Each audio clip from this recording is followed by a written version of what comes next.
everyone, I'm Miss Killian and this is Lesson 8, Part 1. Let's make sure you have everything you need for your lesson today. Do you have your journal and something to write with? You also may need a copy of the text, We Are the Ship. Get those now. Pause the screen if needed. So we're going to begin our lesson with a notice and wonder chart. Open up your journals to a clean page and make a T-chart. On the left side, write I notice, and on the right side, write I wonder. Pause the screen to get your notice and wonder T-chart set up. We are going to continue reading We Are the Ship with fourth inning, titled Racquetball, Negro League Owners. You are going to start by doing a welcome activity. You're going to look at the illustration on the screen that's from page 35 of We Are the Ship. And you're going to notice and wonder on your T-chart. Think about what might be happening in this illustration. Who do you think the people are? Can you describe them and describe the setting? All right, pause the screen to complete your welcome activity in your journals. If you're working with others, this is a good time to stop and share your noticings and wonderings. In our previous lessons, we started to consider how Nelson used text structure to organize and to develop his main ideas. Today, we will continue to explore this question. Read the content framing question with me. What does a deeper exploration of text structure reveal in fourth inning of We Are the Ship? Today, as we read fourth inning, you're going to continue to think about the text structure that Nelson uses to convey his ideas about the Negro League. And specifically, today, we're talking about the Negro League owners.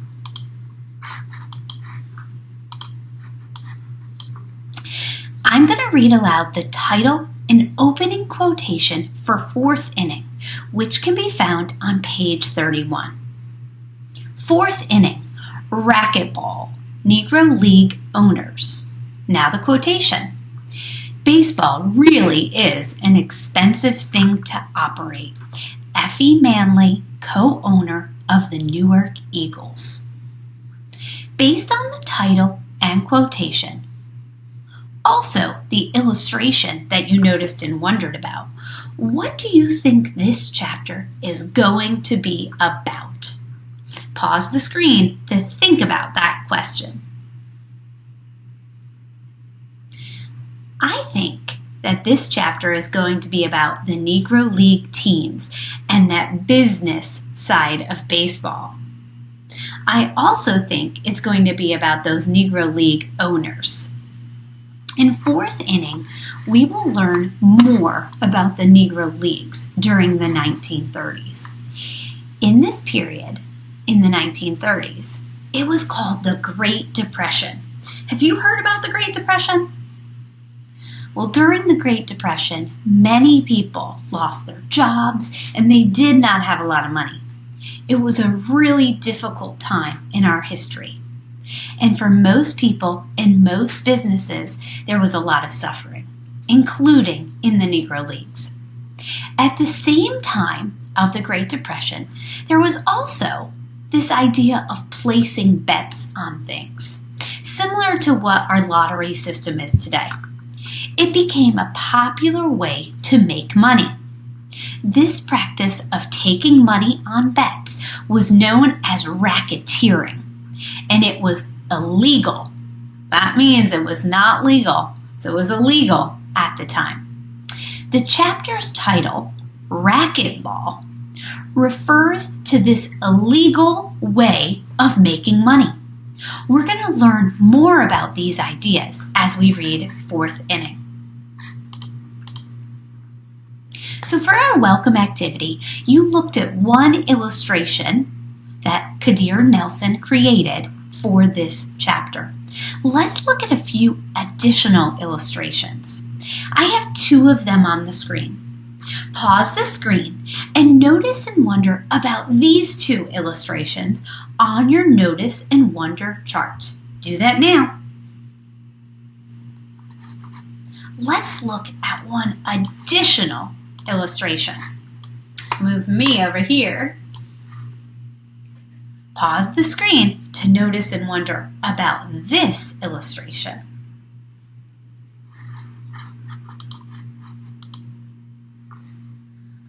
So thinking about all of these illustrations, what might they reveal about the Negro League owners and the business of doing baseball?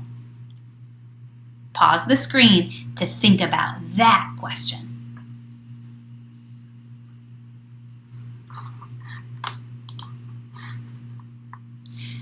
So I'm going to read the first page of Fourth Inning. Remember, Fourth Inning opens during the 1930s. That's that period of time known as the Great Depression. During the Great Depression, many people lost their jobs and a lot of money. It was that difficult time for our country. If you have your text, you can open up to Fourth Inning now. If not, don't worry. Please listen as I read. And I'm going to ask you today to really stop and think about some questions along the way. The first thing I want you to think about is, how did the Great Depression affect the Negro Leagues? Let's get our text ready for reading. Okay, let's get reading Fourth Inning, and we're going to start on page 31. As I read, you're thinking about that question right above. How did the Great Depression affect the Negro Leagues? Fourth Inning, racquetball, Negro League owners. Baseball really is an expensive thing to operate. Effa Manley, co-owner of the Newark Eagles. In October 1929, the U.S. stock market crashed and sent the country spiraling downward into what is known as the Great Depression. Businesses collapsed. To collapse means to fall apart. Businesses collapsed and banks closed, taking people's life savings with them. People were losing their jobs left and right, and soon it seemed everybody was out of work. What little money people had left could only be spent on food and heat. The Depression hit white baseball hard and Negro baseball even harder. The Eastern Colored League and the Great Negro National League that Rube Foster had built fell apart after 12 seasons. Most teams disappeared. The teams that remained drifted around, barnstorming wherever they could, passing the hat. At the same time, Rube Foster was committed to a mental institution. Running the league and trying to keep everything together all those years had taken their toll on him. The Eastern League owners started raiding his league for players, and it sent him over the edge. Not long after that, he passed away.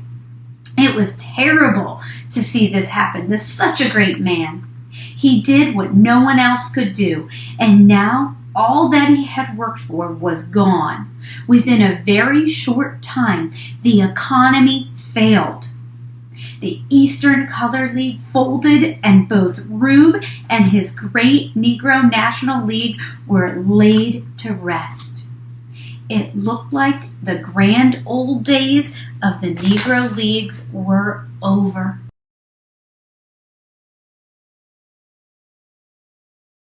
What did you learn about the effect that the Great Depression had on the Negro Leagues? I'm going to show the text if it's helpful to look back at it for reference. You may have noted how the leagues fell apart, and some of them, all of them, disappeared. Rube Foster's own mental health became a struggle, and we learned that he passed away. Seems like the Great Depression had a very large toll on Negro League baseball. Before we read on, we are going to discuss the text structure that Kadir Nelson used on page 31, the page we just read. We're going to see how he used text structure to organize that section of the text. As a reminder, text structure refers to how information within a text is organized. Do you remember the 4 types of structures we've discussed so far? Pull out your notes now to where you have recorded those 4 structures. We have learned about comparison and contrast structure, descriptive, chronological, and in our last lesson, we discussed problem solution. You've been recording in your notes. Comparison and contrast structure is used when describing similarities and differences between 2 or more things. Description, that's the structure that helps to create a clear picture of a topic in the reader's mind. It often uses descriptive language or sensory details. Chronological order. This is used when giving information in the order in which the events happened. And the last structure we discussed was problem and solution. This is when a problem is presented and then a solution or several solutions are offered to solve that problem. Make sure you have your notes. We're going to use them as we keep talking about text structures in We Are the Ship. So, how does Nelson structure and organize the ideas in the beginning of 4th inning on page 31? Let's look back at the text and answer this question. Okay, reread those first 2 paragraphs and think, how does Nelson structure or organize the information? Do that now. So Nelson uses a structure that we haven't discussed yet. He uses cause and effect text structure. This is when there's a reason or explanation for why something happens. It tells what happened as a result of some event. Okay? You are going to add this 5th text structure to your notes page now where you've recorded the other text structures. Pause the screen and capture cause-effect text structure now. We're going to go back and we're going to reread the passage and think about how this comes to play in 4th inning. Okay, so did you notice this sentence? The Depression hit white baseball hard and Negro baseball even harder. This sentence is a signal to me that maybe Nelson is going to talk about the cause and effect. The Depression, how it affected or impacted Negro baseball teams. Okay? Let's see if we can find evidence for that. Down here it says, Eastern Colored League and the Great Negro National League that Rube Foster had built fell apart. It took a toll. I also noted most teams disappeared. These are the effects of the Great Depression. Now if we go to the second paragraph where it's talking about Rube Foster, we've already said how it took a toll on Rube. Rube was committed to a mental institution and he passed away. These are the effects of the Great Depression on Rube Foster. Nelson used cause and effect structure to help convey the main ideas for this section of text.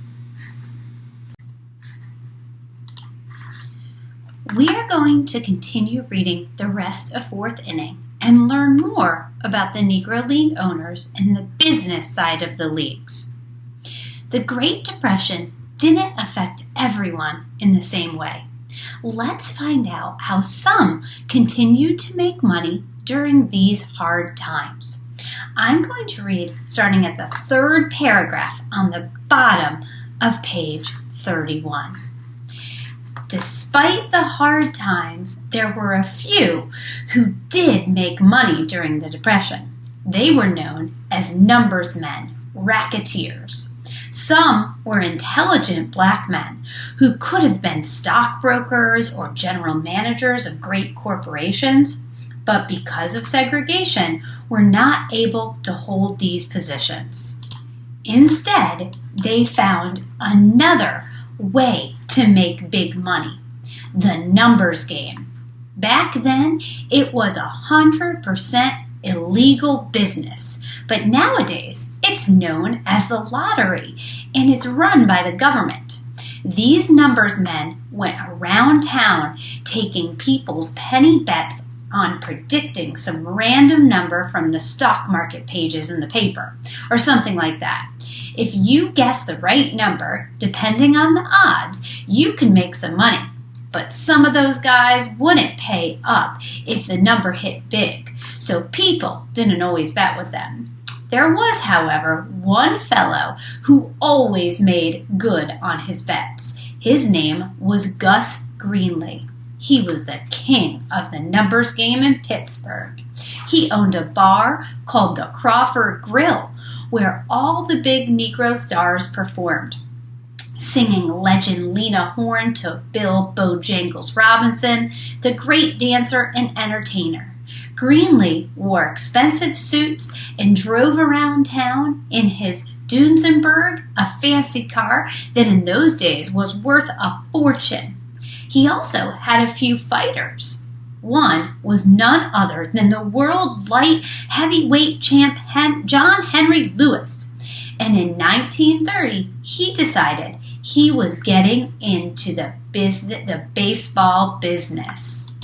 Okay, so let's answer this question.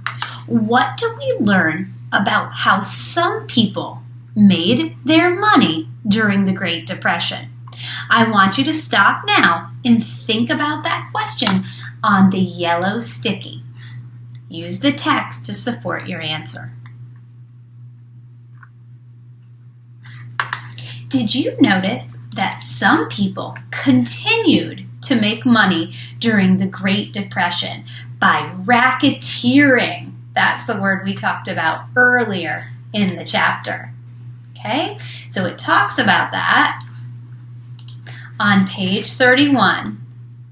They were known as numbers men, racketeers. Also, Gus Greenlee made a lot of money through betting. We learn about Gus in this paragraph.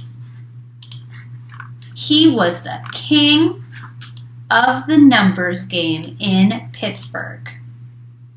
This sounds like another place where Kadir Nelson is using a cause and effect structure to convey ideas.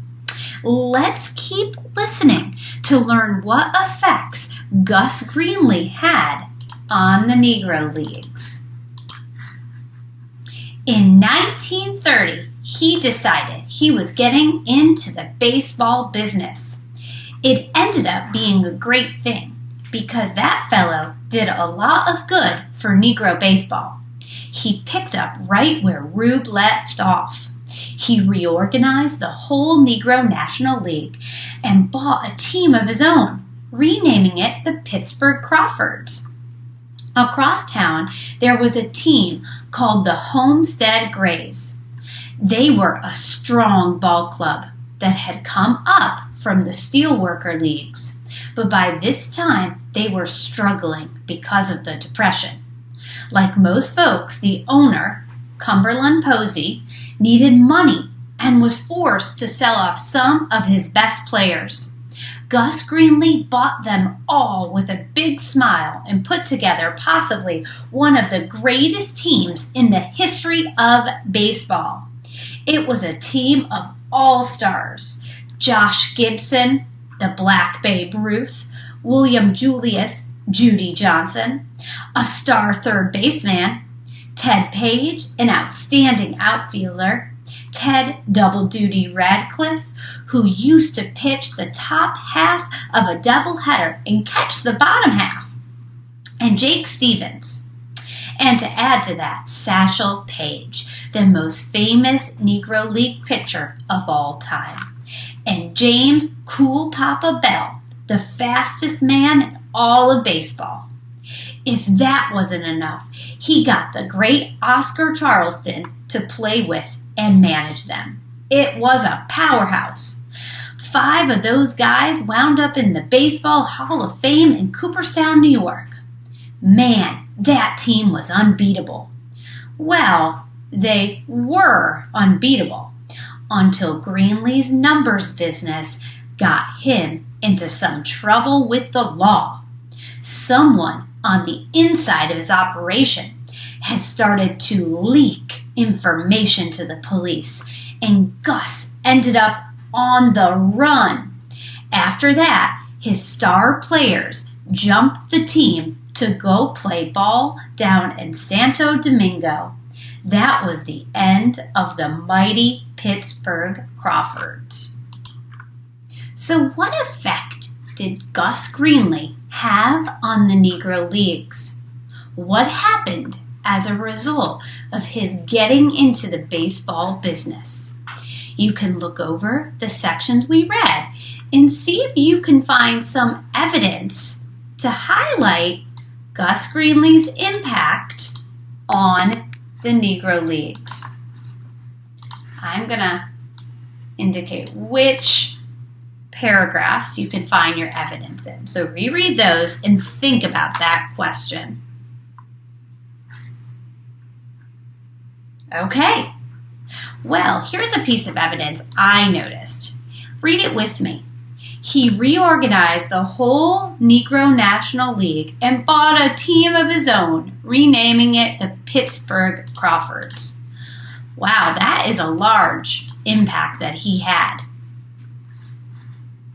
I also noticed that Gus Greenlee bought the entire Homestead Grays. They were a really strong team. However, what happened in the end?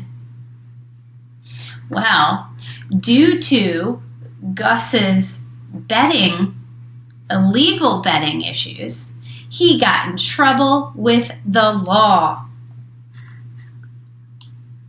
His numbers business got him in some trouble with the law. So, his time with the Pittsburgh Crawfords and his baseball business eventually came to an end. Let's keep reading to learn more about the Negro League owners and the baseball business. As I read, think about what you can learn about these owners and the business of baseball. We are going to read from the bottom of page 32. Baseball was an expensive business to operate. Many of the owners made their money in the numbers business and used it to support their baseball teams, like Abe and Effa Manley, who owned the Newark Eagles.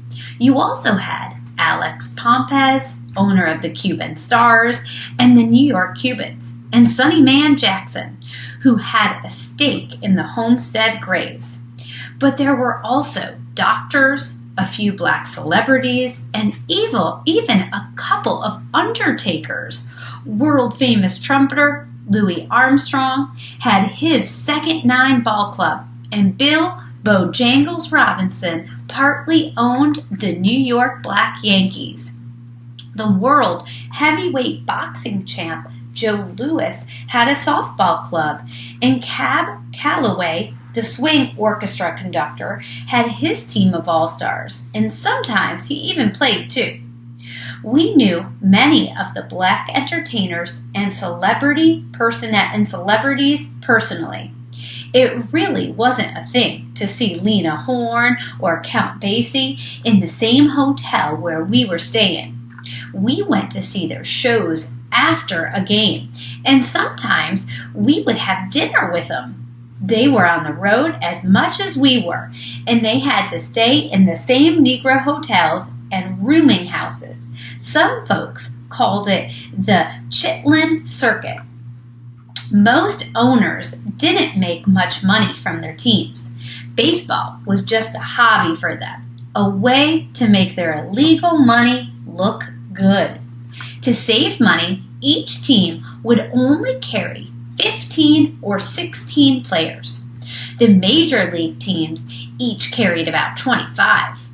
Average salary for each player started at roughly $125 per month back in '34 and went up to $500 to $800 during the '40s. Though there were some who made much more than that, like Satchel Paige and Josh Gibson. The average major league player's salary back then was $7,000 per month. We also got around 50 cents to $1 per day for food allowance. Back then, you could get a decent meal for about 25 cents to 75 cents. Some of the owners didn't treat their players very well, didn't pay them enough or on time. That's why we would jump from team to team. Other owners would offer us more money, and we would leave our teams and go play for them. We were some of the first unrestricted free agents. That means they didn't have any requirements. They were able to do what they wanted. There were, however, a few owners who did know how to treat their ball players. Cum Posey was one of them. He always took care of his ball players, put them in the best hotels, and paid them well and on time. Buck Leonard said Posey never missed a payday in the 17 years he played for the Grays. Gus Greenlee built his team a ballpark, first ballpark ever built for a Negro team. After home games, his players would go to his restaurant to have dinner and meet the pretty girls who were already there waiting for them. Women have always loved ball players, you know. Gus also gave some of the ball players jobs during the off-season. He even bought a team bus and printed Pittsburgh Crawfords on the side. Abe and Effa Manley heard about it and bought one for their team too. Effa was a sweetheart, a real smart lady, and not bad on the eyes either. She always made sure her players looked good, on and off the field. Had those boys looking sharp with their suits and hats. Shoes shined like mirrors. Her husband, Abe, was a nice fellow too. He always traveled with the team. Not every owner did that. So now think about that question. What did you learn about the Negro League owners and the business of baseball from reading the bottom of page 32 and page 34? What did you learn? Well, I learned on the bottom of page 32 that baseball was an expensive business to run. That is one thing that I paid attention to when reading. On page 34, I learned a few different things. In this paragraph, see this paragraph, everyone? Go to that now. I learned that most owners didn't make much money from their teams. It also went on to talk about the differences between the major leagues and the Negro leagues in terms of the salary. That's how much money the players make. The Negro leagues owners and players made a lot less than they did in the majors. It was being compared and contrasted there. I also learned in these paragraphs something Everyone, look over these two paragraphs and think about, what did you learn about the Negro League owners and the business of baseball? You may have noted that in this paragraph here, there's discussion about how some of the owners didn't treat the players very well.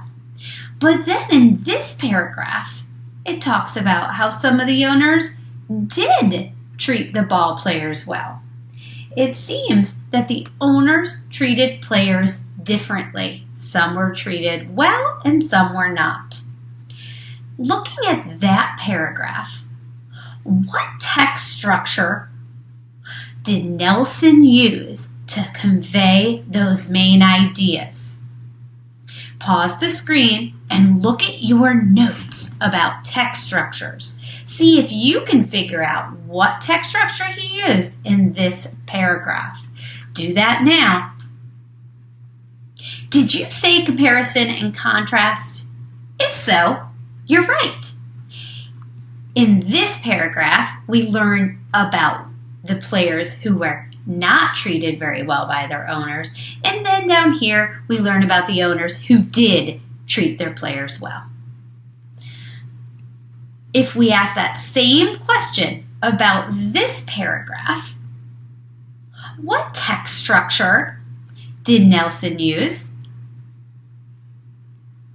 Again, he used comparison and contrast. In this one, he was comparing the Negro League players and the owners versus the Major League players and owners and how much they earned. Let's keep reading. In this last section, we will learn about another owner and team and an important change that they brought to Negro League baseball. Listen as I read from the bottom of page 34. If you have your text, you can follow along.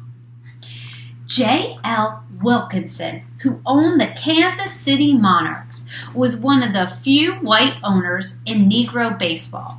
Like Rube Foster, he ran his team like it was a big league ball club. Did you know his team was the first to play night games in professional ball? In 1930, the Monarchs had the first portable lighting system in organized baseball. The major leagues didn't begin playing night games until 1935. Night baseball changed everything. I'm reading that line again. Night baseball changed everything. What text structure do you think the author is setting up for with this line? What do you think? Did you say cause and effect? That's right. We're going to learn how night baseball affected the Negro Leagues. All those folks who had to work during the day were now able to see a baseball game in the evening. While it was still light, the players set the lights up on poles around the field, next to first and third base and in the outfield. They had these big dynamos hooked up to generators run by a 250 horsepower engine housed in a truck parked way in the outfield. Sometimes the lights would dim and we'd have to stop for a few minutes until the generators kicked back up again. They weren't really bright enough to play a baseball game, but we would play anyway. It was really hard to see the ball. If a fly ball was hit above the lights, you would have to pray it would find your glove, or else you just got out of the way. We also used to have trouble with outfielders running into poles chasing fly balls. Some pitchers had the best games of their careers pitching night games. We'd put a long piece of white canvas along the center field fence so the batter could see the ball better coming over the plate. A lot of people would come out for those night games. Night baseball was good for the league. It meant another payday for everybody. But it also made our lives tougher because it meant we could play 3 or even 4 games a day instead of 2. Satchel was right when he said, "We were worked like the mule that plows the field during the week and pulls the carriage to church on Sunday morning." What effects did night baseball have on the Negro League players? I want you to stop and think about that question. Did you notice some effects? Let's talk about those. One of those effects that you may have noticed is that more people were able to come out to see the game. All the folks who had to work during the day were now able to see a baseball game in the evening. So that was one effect of night baseball. Another effect of night baseball is in this last paragraph. In the last paragraph, it talks about the profits from night baseball. Night baseball was good for the league. It meant another payday for everybody. So night baseball brought in money for the players and the owners, for everybody.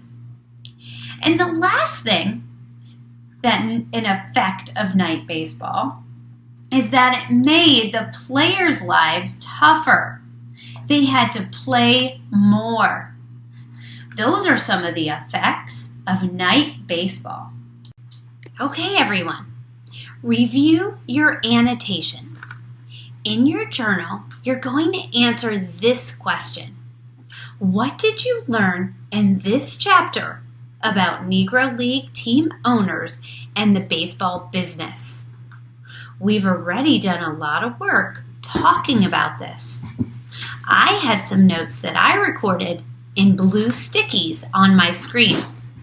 Check your notes or reflect on what you thought about during the read aloud to answer this quick write. Do it on a clean page of your journal now.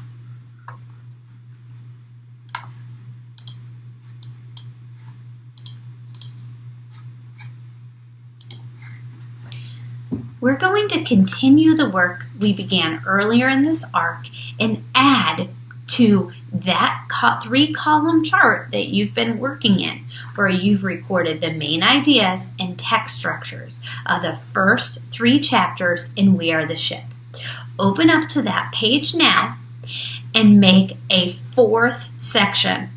This section should be titled 4th Inning Racquetball, Negro League Owners. Do that now, where you're recording your main ideas and text structures. So what is 4th inning mostly about? All right, 4th inning is mostly about, pause the screen, record it in column 2. I put that this chapter is mostly about the owners and the business of baseball. We learn about the Great Depression and how it affected the Negro Leagues, and also how owners ran their teams. Did you get something like that? Be sure you have your main idea in the main ideas column now. So now we're going to think about text structures. We've already talked about some of the text structures that Nelson used in 4th inning. We know that he didn't just use one. So for this one, I want you to think about both of the text structures we discussed and note them in the text structure column. Do that now. Did you note that this chapter uses comparison and contrast text structure as well as cause and effect? We first explored cause and effect, and we talked about the Great Depression and the Great Depression's impact on the Negro Leagues as well as its impact on Rube Foster. We then saw how Nelson used comparison and contrast. He used this structure to compare the owners who treated their players well, and some of the owners who did not treat their players so very well.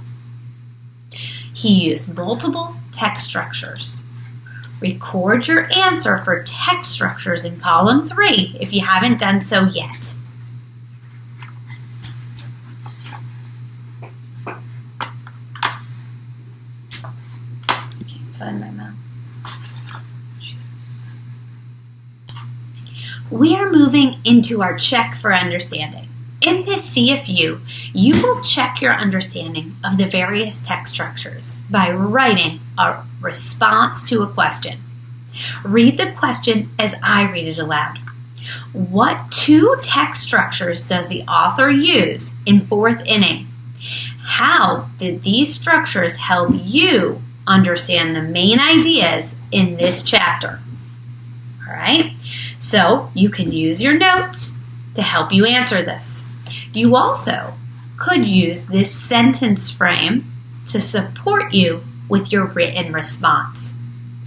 The part that's in bolded black is what you would write, and then where it's yellow highlighted, this is where you're going to put your answers. Okay, so the first 2 ask for you to list the text structures, and then be sure you include how that text structure helps the reader. Pause the screen and answer this question now. Remember, if you need to, use that sentence stem. On the screen, I'm going to put a response from one of my students. On your own, you will read that response and think, what are the characteristics of it, and did they meet the expectation? So there's the sample response. Read it and first think, did they identify the different text structure in the chapter? Read it now and think about that. Thumb up, thumb down.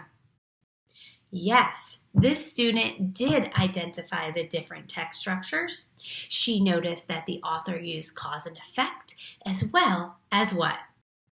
Yep, comparison and contrast text structure.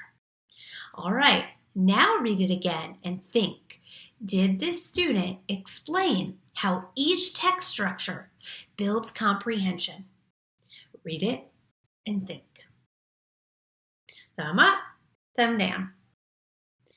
Yes, this student supported both the cause and effect text structure as well as the comparison and contrast text structure, explaining how each supports comprehension. Now it's time to check your work the same way we looked over her work. Did you identify the 2 text structures used in 4th inning? Did you explain how each of those text structures supports the main ideas? Reread your own writing now and edit it to ensure that it meets these 2 characteristics. Pause the screen and do that now. Nice work today. Let's wrap up our lesson with thinking back to our focusing question. Read it with me. How can sports create opportunities for change? How did the Great Depression and Rube Foster's death change the Negro Leagues? We talked a lot about that today. What opportunities did those events create for Negro League owners and players? Think about that question, and that's going to take us into our next lesson. In our next lesson, we will continue to read on in We Are the Ship. We will also continue to think about text structures as well as main ideas. You are going to have the opportunity to experiment with directly quoting from a text to support a main idea. If you have any questions, reach out to us at info@greatminds.org. Thank you for learning with me today, and I look forward to seeing you next time. Have a great day.